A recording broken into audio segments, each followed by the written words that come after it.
Airbnb often rejects blurry or dark photos. Make sure your government ID is sharp, legible, and well lit.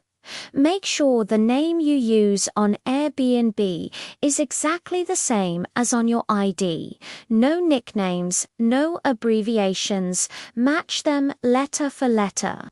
Airbnb needs specific types of ID, like a passport or driver's license.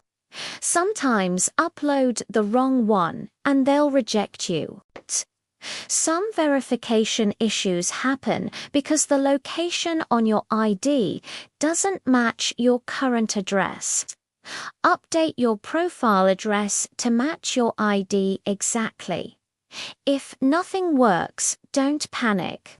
Send Airbnb support a clear photo plus selfie and politely ask for help.